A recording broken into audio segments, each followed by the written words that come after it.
అదరగొట్టే కారం రంగు రుచి ఆచి కారం పొడి. Welcome to Telugu. నేను మీ యాంకర్ శరత్. ఇవాళ మనతో పాటు సినీ నటి ప్రత్యూష గారి తల్లి ఉన్నారు. అమ్మ నమస్తే.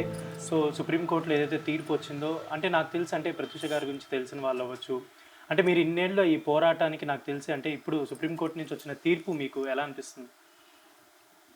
సుప్రీంకోర్టు అండి హైకోర్టు తీర్పునే కన్ఫర్మ్ చేసింది. హైకోర్టు ఏ జడ్జిమెంట్ అయితే ఇచ్చిందో దాన్ని తగ్గించకుండా కన్ఫర్మ్ చేశారు.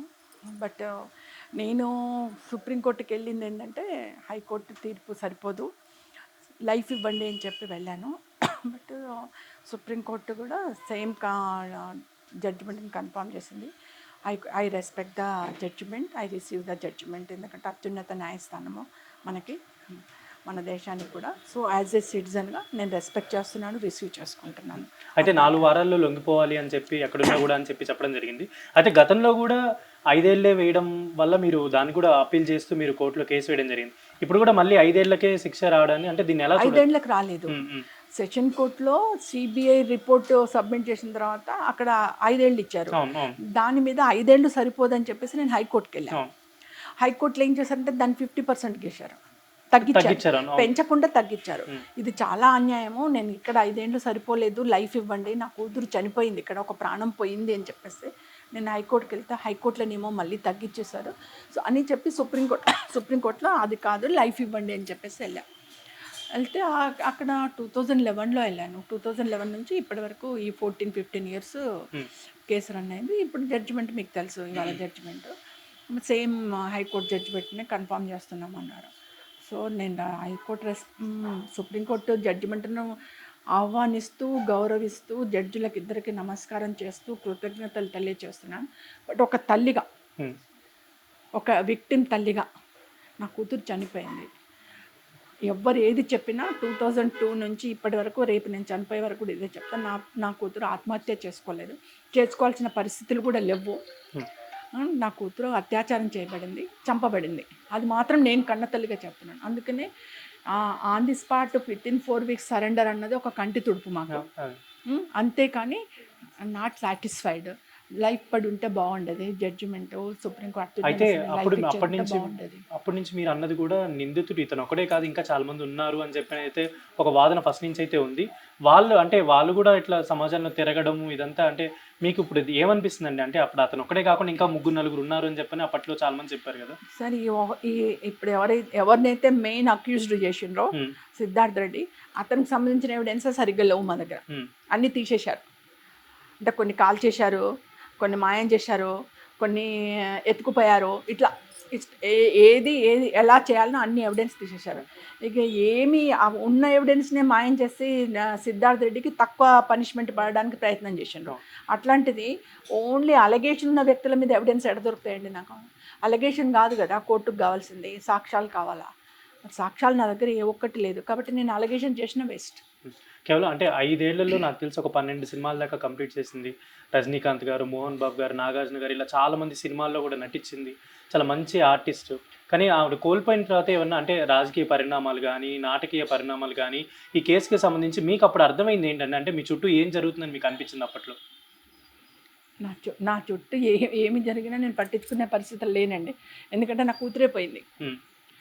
నా కూతురే పోయిన తర్వాత నన్ను ఎవరేం చేయలేరు. ఇంకా అంత పెద్ద వాళ్ళ దగ్గర చేసింది, ప్రభు సార్ దగ్గర చేసింది, మోహన్ బాబు గారి దగ్గర చేసింది, మురళీ గారి దగ్గర చేసింది, అందరి దగ్గర చేసింది. పాప హీరోయిన్గా చేసింది, విజయకాంత్ గారితో హీరోయిన్గా చేసింది, అక్కడ టాప్ హీరోలతో చేసింది. ఇక్కడ నాగార్జున గారి సినిమాలో చేసింది, ఉదయ్ కిరణ్తో చేసింది, అందరితో చేసింది. అంటే తను ఒక 3 ఇయర్స్ స్పాన్లోనే ఒక మంచి లెవెల్ హీరోయిన్కి వెళ్ళింది. అంత మంచి హీరోయిన్గా ఉన్నప్పుడు నేను అనుకున్న ఫ్యామిలీ ఎస్టాబ్లిష్ అయిపోతుంది, పాప కూడా మంచి మంచి మంచి ఆఫర్లు వస్తున్నాయి, మంచి హీరోయిన్గా ఎస్టాబ్లిష్ అయిపోతుంది. ఆమె కోరిక ఎట్లుండేదంటే, ఆమె ఎక్కువ సినిమాలు చూసేది ఏదంటే సావిత్రి సినిమాలు చూసేది, శ్రీదేవి సినిమాలు చూసేది, సౌందర్య సినిమాలు చూసేది. తను యాక్టింగ్ చేసేటప్పుడు కూడా కండిషన్స్ అప్లై అనేది, నేను గ్లామర్ డ్రెస్లు వేసుకోను, ఓన్లీ చుడిదార్లు, శారీస్, అంతే, స్కర్ట్, అంతేకాని ఎక్కడ కూడా మీరు చూడండి గ్లామర్ డ్రెస్లు అవే వేసుకునేది. అంటే తను ఒక ఎయిమ్ పెట్టుకుంది, వీటిని మాత్రమే చేస్తా. అలా తను అట్లయినా కూడా తన యాక్టింగ్ తోటి, తన అందంతో మంచి హీరోయిన్ అయింది.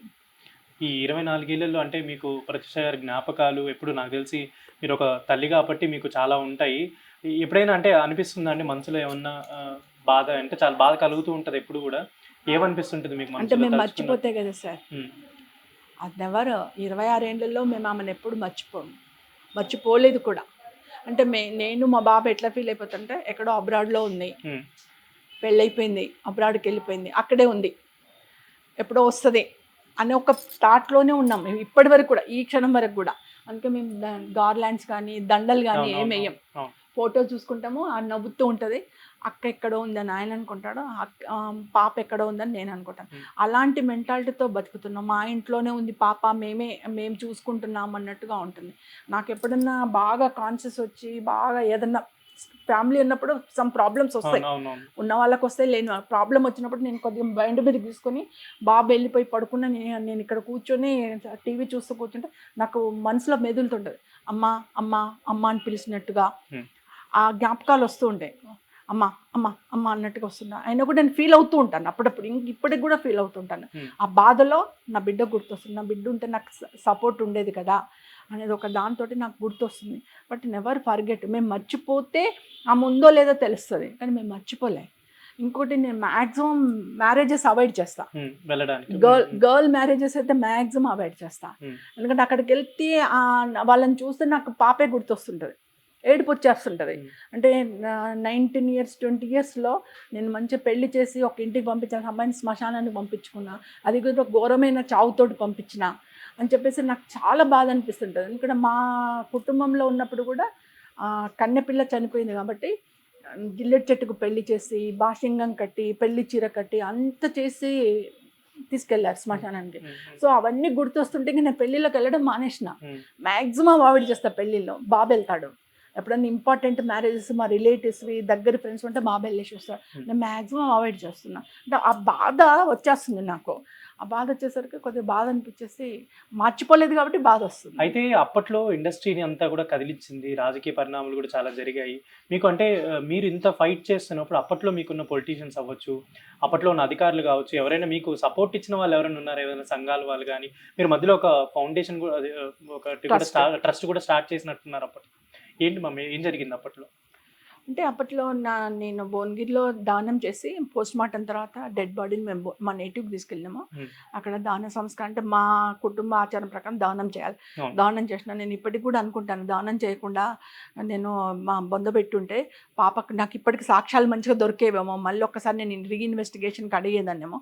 కానీ నేను దానం చేసుకున్నాను. నేనే లూజ్ అయ్యాను. హ్మ్. ఎవిడెన్స్ లేకుండా నేనే లూజ్ అని చెప్పి కొన్ని కోట్ల సార్లు అనుకుంటాను. కానీ నా చేతిలో ఏమీ లేదు. వెళ్ళిపోయింది. అంటే అప్పటికి ఆ సిచ్యువేషన్‌కి నాకు పాప ఇలాంటి సస్పెక్టెడ్ డెత్ అని అనుకోలే నేను. అవును. అవును. ఏదో చనిపోయింది. ఎందుకు చనిపోయింది? ఎందుకు చనిపోయింది? నేను ఇంత సపోర్ట్ ఇచ్చినా, ఇంత ధైర్యం ఇచ్చినా చనిపోయిందని ఒక బాధతో ఉన్నాను తప్పితే సస్పెక్టెడ్ డెత్ ఇలా అత్యాచారం చేశారు, చంపారని తెలవదు. పాప చనిపోయిన థర్డ్ డే తెలిసింది నాకు. కొద్దిగా టీవీ దగ్గర కూర్చొని టీవీ చూస్తుంటే మా వాళ్ళు చెప్పారు. లేదు లేదు మన పింకీ ఇట్లా మేము ఇంట్లో నిక్‌నేమ్ పింకీ. పింకీ ఇలా చనిపోలేదంట, ఇలా చనిపోయిందంట. పేపర్స్‌లో క్లిప్పింగ్స్ అవన్నీ చూయించేసి ఇలా చనిపోయిందట ఇలా అంటే అప్పుడు నాకు తెలిసింది సస్పెక్టెడ్ డెత్ అని. అప్పటికప్పుడు నేను హైదరాబాద్ వచ్చేసా. హ్మ్. మేము అప్పుడు తర్నాకలో ఉండేవాళ్ళం. బాబుని తీసుకొని హైదరాబాద్‌కి వచ్చేసి అప్పుడు ఇన్వెస్టిగేషన్ స్టార్ట్ చేసుకున్నా. ఎందుకు చంపారు? ఎవరు చంపారు? రీజన్ ఏంటి? చంపడానికి రీజన్ ఏంటి? అలా నేను ఎంక్వైరీ చేస్తుంటేనే ఆ ఎంక్వైరీ టైంలోనే నాకు కాల్స్ వచ్చినాయి. బెదిరింపు కాల్స్ వచ్చినాయి. సో నువ్వు అక్కడ తిరుగుతున్నావు, ఇక్కడ తిరుగుతున్నావు, హాస్పిటల్కి వెళ్ళి మెడికో లీగల్ కింద డెత్ అట్లెట్లు ఇవ్వరని కొట్లాడుతున్నావు, వీళ్ళ దగ్గరికి పోతున్నావు, వాళ్ళ దగ్గరికి పోతున్నావు, ఉన్న ఒక్క కొడుకు అంటే బిడ్డ పోయింది, అదే. ఉన్న ఒక్క కొడుకుని కూడా పోగొట్టుకుంటావు అని చెప్పేసి అంటే ఆయన ఎవరు పట్టించుకోలే నేను. నాది నేను చేసుకుంటూ పోయినాను. వాళ్ళకి కూడా చెప్పేసా ఏమన్నా చేసుకోండి మీరు, మా ఇద్దరిని కూడా చంపేసేయండి, మా కాళ్ళ దగ్గరికి మీరు కూడా వస్తారు, ఎన్ని సంవత్సరాలు బతుకుతారు, మేము చచ్చిపోతాం తర్వాత ఎన్ని సంవత్సరాలు బతుకుతావు, 100 200 ఇట్లాగే ఆ క్వశ్చన్స్ వేస్తుంటే వాళ్ళు తిట్టేశారు నన్ను. 100 200 300 1000 సంవత్సరాలు బతుకుతావు, ఎన్ని సంవత్సరాలు బతుకుతావు, మళ్ళీ నా కాళ్ళ దగ్గరికి నా బిడ్డ కాళ్ళ దగ్గరికి వస్తే కదా ఏం చేసుకుంటావు చేసుకోపో అని చెప్పేసి నా పనులు నేను చేసుకున్నా. బట్ వాళ్ళు బెదిరించేవారు. అంటే వాళ్ళ థాట్ ఏంటంటే నేను తిరగకుండా, నేను ఎవిడెన్స్ కలెక్ట్ చేయకుండా ఆపడం, బెదిరిస్తే ఆగుతుంది అన్నారు. అన్న తర్వాత నేను అప్పుడు డీజీపీ రాముల దగ్గరికి వెళ్ళాను. వెళ్ళి డీజీపీ రాములు గారిని సార్ ఇట్లా నాకు సస్పెక్టెడ్ కాల్స్ వస్తున్నాయి, అంటే ఆయన ఒక నలుగురు ఓయూ పోలీస్ నుంచి నలుగురు కానిస్టేబుల్స్ని సెక్యూరిటీ ఇచ్చాడు. ఒక 3-4 నెలలు ఉంచుకున్నాను. తర్వాత ఆయన ఎవరు మెయింటైన్ చేయడం లేకపోయింది. చిన్న ఫైనాన్షియల్లీ నాకు ప్రాబ్లం ఉంది సార్, ఫైనాన్షియల్లీ ప్రాబ్లం ఉంది, నేను సెక్యూరిటీని పెట్టుకోలేను, క్యాన్సిల్ చేసేయండి అని అది చెప్పి. ఇప్పుడు ఈ 24 ఏళ్ళ నుంచి కూడా మీరు ఒంటరి పోరాటం చేశారు కదా, ఎవిడెన్స్లైనా కోర్టులైనా కేసులైనా. అంటే ఒక ఆడ మనిషి ఇంతలా తిరిగి చేయడం అనేది నాకు తెలిసి చాలా తక్కువ. మీరు అంటే ఇంత పోరాటం చేసిన దాంట్లో ఎప్పుడైనా ఎవరైనా వచ్చి సహాయం చేయడం కానీ, లేదంటే ఎవరైనా మేము హెల్ప్ చేస్తామని కానీ, మీకు ఏదైనా కావాలంటే అని కానీ ఎవరైనా అడిగిన వాళ్ళు ఉన్నారా 24 ఏళ్లలో? నేను నా కొడుకు అంతే. ఇండస్ట్రీ నుంచి కానీ, సినిమా ఇండస్ట్రీ నుంచి కానీ ఎవరు సపోర్ట్ లేదు? అన్నామంటే మోరల్ సపోర్ట్ లేదు, ఆర్థిక సపోర్ట్ లేదు, న్యాయ సపోర్ట్ లేదు, ఎలాంటి సపోర్ట్ లేదు నాకు. సినిమా రంగం నుంచి కానీ, ప్రభుత్వం నుంచి కానీ, ప్రజాప్రతినిధుల నుంచి కానీ ఎలాంటి సపోర్ట్ లేదు. మేము చేస్తాము అని చెప్పి ఫోన్లో చెప్పడము, తెల్లారితో మర్చిపోవడం, మళ్ళీ ఇంకోసారి ఫోన్ ఉండదు ఇక వాళ్ళ దగ్గర నుంచి, అది అంతే ఎండ్. నేను కూడా వాళ్ళకి ఇంట్రెస్ట్ లేదు, ఇంట్రెస్ట్ ఉంటే మళ్ళీ అగైన్ కాల్ చేస్తారు, ఏమన్నా నువ్వు అడిగావు కదా మేము చేస్తాము, నువ్వు రామ్మా అని. కానీ దే ఆర్ నాట్ కాలింగ్. ఇంకా నేను ఇంట్రెస్ట్ లేనప్పుడు మనం అడగడం ఎందుకు అని చెప్పేసి, నా బిడ్డ నేను కష్టపడాలా, నేను ఒకటే డిసైడ్ చేసుకోనండి, నా బిడ్డ నేను కష్టపడాలి. ఎదుటి వాళ్ళకి ఎందుకు ఉంటుంది బాధ? నా ఇంట్లో నా కూతురు పోయింది కాబట్టి నాకు బాధ. అక్కడిగా నా ఒక క్వశ్చన్ మ్యామ్, అంటే మీరు ఎప్పుడైతే అప్పుడు చనిపోయిన తర్వాత చూసారో, అప్పుడు బాడీ అదంతా చూసినప్పుడు కూడా నాకు తెలిసి అంటే ఎవరికి కూడా ఇలాంటిది జరగకూడదు, ఏ ఆడపిల్లకి కూడా ఇలాంటిది జరగకూడదు అని డెఫినెట్లీ అనిపిస్తుంది. మీకు చూసినప్పుడు ఏమనిపించింది ఫైనల్గా? ఆఖరికి మీరు చూస్తున్నారు అన్నప్పుడు ఇక్కడ నెక్ దగ్గర కూడా ఏవో మార్క్స్ చాలా చూసారని, అవన్నీ చూసినప్పుడు మీకు ఏమనిపించింది? నమ్మితే ఇలాంటి చావు వస్తుంది అనుకున్నాను. నా బిడ్డ నమ్మింది. అక్కడికి నేను చెప్పాను, నమ్మొద్దు, నీ ప్రొఫెషన్ మీద నువ్వు కాన్సన్ట్రేట్ చెయ్యి అన్నా. నమ్మినందుకు ఆ చావు చూపించాడు. వాడు ప్రేమికుడు కాదు, రాక్షసుడు, మృగం. వానికో చెల్లె ఉంది, వానికో అమ్మ ఉంది, వాడు అమ్మకే పుట్టిండు, ఆడదానికే పుట్టిండు, కానీ మృగం, మనిషి రూపంలో ఉన్న మృగం, రాక్షసుడు. అందుకని ప్రేమించిన అమ్మ, నీకు ప్రేమ అంటే ఏందో తెలియదు, అందుకని ప్రేమించిన అమ్మాయిని నీ కళ్ళ ముందు అత్యాచారం చేయించి చంపావు. అంతకంటే ఏమంటారు, దరిద్రం, అంతకంటే బతుకు నీచం, నువ్వు బతుకుతున్న చచ్చిమానంతో సమానం. ఇప్పుడు అంతకంటే నీచం ఇంకొకటి ఉండదు. ఇప్పుడు అంటే నెక్స్ట్ ఫర్దర్గా అతనికి అంటే మీరు ఫస్ట్ నుంచి అనుకుంటున్న ఏదైతే లైఫ్ పడుతుంది అని అనుకున్నారో, అది ఇప్పుడు ఏమన్నా మళ్ళీ దాని గురించి మీరు ఏమన్నా ఆలోచించే ఛాన్స్ ఏమైనా ఉందనుకోవచ్చు? అంటే మార్నింగ్ నాకు మా అడ్వకేట్ కాల్ చేసి 10:45కే కాల్ చేశారు. కాల్ చేసి జస్ట్ ఓవరాల్గా జడ్జిమెంట్లు ఏమున్నాయి 2-3 సెంటెన్సెస్ చెప్పి యూ కెన్ ప్రొసీడ్ అమ్మా, నేను నా జడ్జిమెంట్ కాపీకి అప్లై చేస్తాను, రేపో ఎల్లుండో వస్తుంది, వచ్చిన తర్వాత మనం మాట్లాడుకుందాము, జడ్జిమెంట్ మొత్తం చదవాలి ముందు, మనము చదివిన తర్వాత మాట్లాడతాము, వీ కెన్ డిస్కస్ అని అన్నారు సార్. ఇంకా నేను ఫర్దర్ డిసిషన్ ఏం తీసుకోలేదు. వాళ్ళు కూడా ఏదో ఒకటి చూస్తుంటారు. ఇప్పుడు సిద్ధార్థ రెడ్డి అక్యూర్ సైడ్ కూడా వాళ్ళు ఆలోచిస్తుంటారు, ఏ విధంగా ఎస్కేప్ కావాలని వాళ్ళు ఆలోచిస్తారు, ఏ విధంగా మేము ముందరికి వెళ్ళాలని మేము ఆలోచిస్తాము. కాబట్టి ఇంకా not discuss with advocate. Finally మీ తరపున ఏమన్నా అంటే ఏమైనా కోరుకుంటున్నారా, ఆర్ఎల్స్ మీరు ఏమన్నా ఇండస్ట్రీ తరపు నుంచి కానీ ఏదైనా జరగాలని కోరుకుంటున్నారా, ప్రత్యూష గారి ఆత్మ శాంతించాలని చెప్పి? అంటే ప్రత్యూష నేను ఫస్ట్ నుంచి 2014 మనకు తెలంగాణ ఏర్పడినప్పటి నుంచి చంద్రశేఖరరావు గారిని కలవకుండా చంద్రశేఖరరావు గారిని అడుగుతూనే ఉన్నాను. అంటే ఒకసారి అపాయింట్మెంట్ ఇప్పించండి అని అడుగుతున్నా. నోబడి కమింగ్ ఫార్వర్డ్, ఎవరు కూడా అపాయింట్మెంట్ ఇప్పించలేదు. ఒకసారి తెలంగాణ ప్రపంచ మహాసభలు అవుతున్నాయనంటే ఒక సార్ చెప్తే అక్కడికి వెళ్ళాను. దాదాపు 3 hours నిలబడ్డా బయట. నా పరిస్థితి అగమ్యగోచరం, కాళ్ళు లాక్కుపోతున్నాయి. ఆయన బయట లోపలికి వెళ్ళాడు, నా స్టేజ్ మీద కూర్చొని ఉన్నాడు, స్టేజ్ మీద మాట్లాడుతున్నాడు, బయటనే నిలబడ్డా. అక్కడున్న సిఐ ఒక లేడీ కానిస్టేబుల్ నన్ను గుర్తుపెట్టారు. అయ్యో అమ్మ, మీరు ప్రత్యూష మధురా రండి, ఇక్కడ నిలబడితే సార్ వస్తారు, మీరు రండి అని చెప్పి వాళ్ళే నా బాధ చూడలేక అక్కడ తీసుకెళ్ళి నిలబెట్టారు. ఆ సార్, సిఐ సార్, అమ్మ చాలా బాధ అనిపిస్తుంది మిమ్మల్ని చూస్తే, మీరు రండమ్మా మేము గుర్తుపట్టినామని చెప్పి ఆయన వచ్చే దారిలో నిలబెట్టారు. బయటకు వచ్చారు. ఆఫ్టర్ 3 hours నిలబడ్డారు. నేను మా బాబు ఇద్దరమే వచ్చారు. వచ్చిన తర్వాత చూశాను, 1 నిమిషం నిలబడ్డాడు, కాళ్ళకి దండం పెట్టా. పెద్ద మనిషి, మనకు తెలంగాణకి సీఎం అయ్యాడని చెప్పి దండం పెడితే గౌరవమే కదా అని చెప్పి కాళ్ళకి దండం కూడా పెట్టి చెప్పాను, సార్ మమ్మల్ని ఎవరు పట్టించుకోవట్లేదు, ఏడ్చా, మమ్మల్ని ఎవరు మళ్ళీ ఉద్యమంలో నేను తిరిగా, ఆయనకు తెలుసు నేను ఉద్యమంలో తిరిగినా అని, అయినా కూడా కాళ్ళకి దండం పెట్టి, సార్ మమ్మల్ని ఎవరు పట్టించుకోవట్లేరు, మీరు సహాయ సహకారాలు అందించాలి సార్ అంటే, మీరు ప్రగతి భవన్కి రండి, వెనక ఉన్న సెక్యూరిటీ ఉంది ఒక లేడీ అమ్మాయి, ఎవరో ఆ అమ్మాయికి నెంబర్ ఇవ్వండి అన్నాడు. ఆ విజిటింగ్ కార్డ్ తీసుకొని వెనక నెంబర్ రాసి కూడా ఇచ్చాను. ఫస్ట్ టర్మ్లో ఇస్తే ఫస్ట్ టర్మ్ అయిపోయింది, సెకండ్ టర్మ్ అయిపోయింది, ఇప్పుడు గవర్నమెంట్ కూడా పోయింది. ప్రత్యూష మదర్ కానీ వాళ్ళకి ఎవరికి గుర్తులేదు. అది ఆ గవర్నమెంట్లో పరిస్థితి. ఇప్పుడు కూడా సీఎం రేవంత్ రెడ్డి గారిని అదే కోరుతున్నాను. అంటే సీఎం రేవంత్ రెడ్డి గారు ఎంతోమంది కళాకారులను పిలుచుకుంటున్నారు, గౌరవిస్తున్నారు, చూస్తున్నారు, అవార్డులు ఇస్తున్నారు. అంటే సినిమా రంగ కుటుంబాన్ని బాగా ఆదరిస్తున్నారు. చాలా సంతోషం. ఎందుకంటే ఒక సినిమా కుటుంబంగా మేము కూడా చాలా సంతోషపడుతున్నాం. అందరి కళాకారులకు మీరు బాగా చూసుకుంటున్నారు. అందులో ప్రత్యూష గుర్తొస్తలేదా? ప్రత్యూష కుటుంబం గుర్తొస్తలేదా? ఒక కళాకారిని, తెలుగు కళాకారిని ఉమ్మడి ఆంధ్రప్రదేశ్ ఉన్నప్పటి నుంచి తను చేస్తూ ఉంది. మరి ప్రత్యూష ఎందుకు గుర్తు రావట్లేదు? ప్రత్యూష ఒక నటి, ఒక కళాకారిని. ప్రత్యూష కుటుంబం ఎలా ఉంది ఏందన్నది చూస్తున్నారా?